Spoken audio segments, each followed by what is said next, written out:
और आपको बता दें, ब्रसेल्स में होने जा रहा है नेटो की मीटिंग ऐतिहासिक और एक्सेप्शनल है। इस मीटिंग में दूसरे विश्व युद्ध के बाद पहली बार दुनिया पर आए सबसे बड़े संकट का हल तलाशा जाएगा। ब्रसेल्स में होने वाली इमरजेंसी मीटिंग से पहले यह बता दें, यह बात नेटो चीफ जेन्स स्टोल्टनबर्ग ने कही। सवाल यह है कि ब्रसेल्स में होने वाली इस मीटिंग में रूस को लेकर क्या फैसला होने वाला है। क्या नेटो देश यूक्रेन में फौज भेज सकती है? क्या यूक्रेन को नो फ्लाई जोन डिक्लेयर किया जा सकता है? फैसला जो भी हो, लेकिन प्रेसिडेंट पुतिन बेखौफ है। वो भी इस कदर की मीटिंग से पहले नेटो देशों को चेतावनी दे दी है कि अगर यूक्रेन और रूस के झगड़े में कोई भी कूदा तो उसका अंजाम पूरी दुनिया भुगतेगी। क्रेमलिन के परमाणु वॉर प्लान को विस्तार से बताती है एक्सक्लूसिव रिपोर्ट।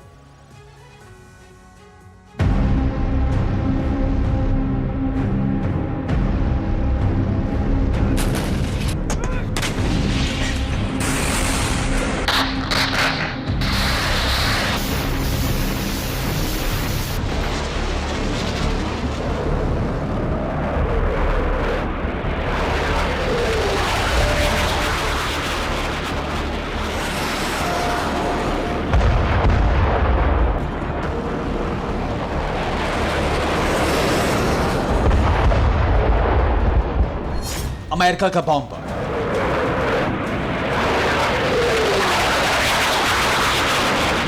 ब्रिटेन के फाइटर जेट,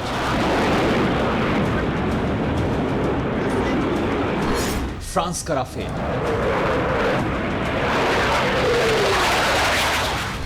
जर्मनी का जंगी बेड़ा मैदान में उतरेगा।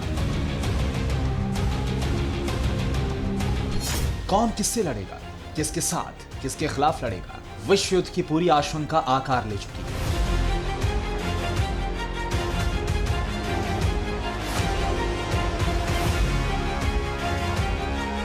गरजती हुई मिसाइल,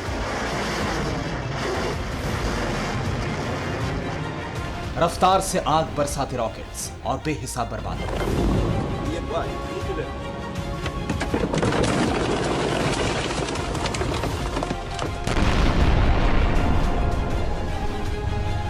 सरहद के भीतर की दुश्मनी अब बॉर्डर के पार पहुंच चुकी है और दुनिया इस महायुद्ध के खौफ से सहमी है।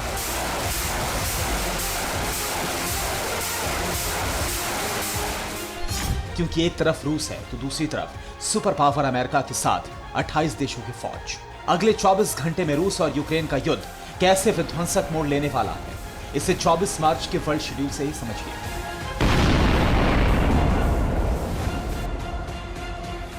ब्रसेल्स में कल नेटो देशों की बेहद खास मीटिंग होने वाली है। भारतीय समय के मुताबिक दोपहर 12:30 बजे नेटो देशों के राष्ट्राध्यक्ष नेटो हेडक्वार्टर पहुंचेंगे।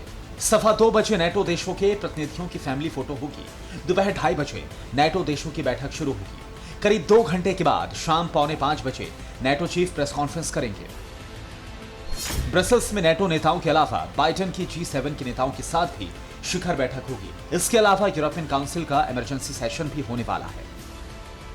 मैं इस वक्त बेल्जियम की राजधानी ब्रसेल्स में मौजूद हूं। पिछले 24 घंटों में लगातार इस शहर में गतिविधियां और हलचल तेज हो गई है। अमेरिका समेत कई यूरोपीय देशों के प्रतिनिधि इस वक्त इस शहर में डेरा डाल चुके हैं। अब से चंद घंटे बाद ही रूस और यूक्रेन युद्ध को लेकर इस शहर में एक बड़ा फैसला होने वाला है।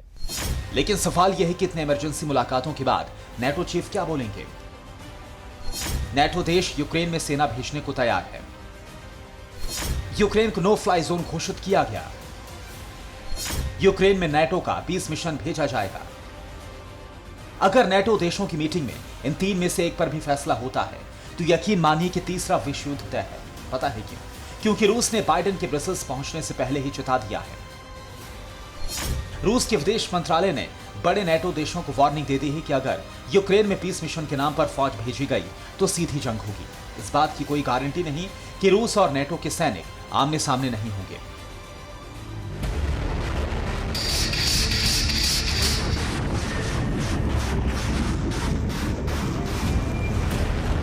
इतना ही नहीं, रूस ने यह भी साफ कर दिया है कि अगर जरूरत पड़ी तो पुतिन एटम बम का बटन दबाने से भी नहीं हिचकेंगे।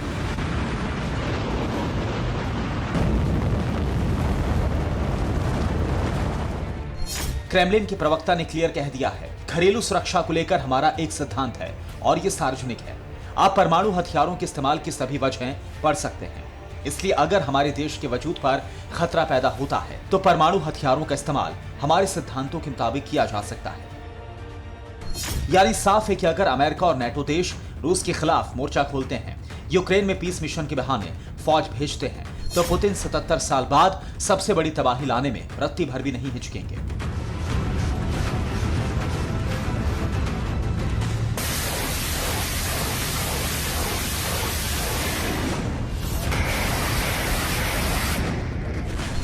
यूक्रेन को भी अभी से इस बात का एहसास हो चुका है। जापान की संसद को संबोधित करते हुए प्रेसिडेंट जेलेंस्की ने क्या कहा, सुनिए। यूक्रेन ने दावा किया कि रूस ने चेर्नोबिल की एक लैब को तबाह कर दिया है। ये lab Chernobyl nuclear power plant की रेडियो एक्टिव वेस्ट को कंट्रोल करती थी।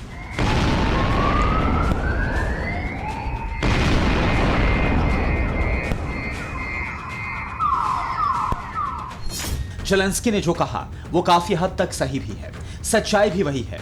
इसलिए अमेरिका चेतावनी दे रहा है तो रूस हमले के लिए फौज बढ़ा रहा है, तो कई जगह यूक्रेनी फौज सरेंडर करने लगे हैं। ये तस्वीरें तब की है जब यूक्रेन के 67 सैनिकों ने रूस के सामने हथियार डाल दिए। इनमें यूक्रेन आर्मी की महिला सैनिक भी थी। रूसी फौजियों ने पहले सभी की तलाशी ली और फिर सबको एक बड़े से हॉल में बंद कर दिया।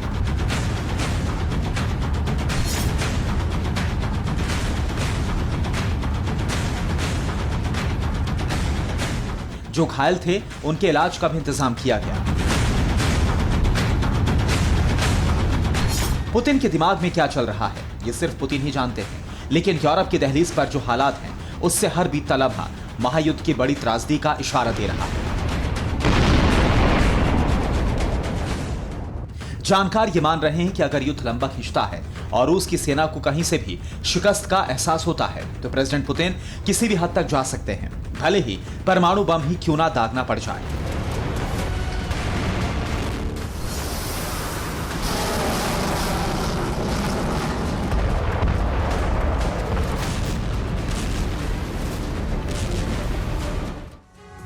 परवाह देश की, सोमवार से शुक्रवार रात 10 बजे TV9 भारतवर्ष पर।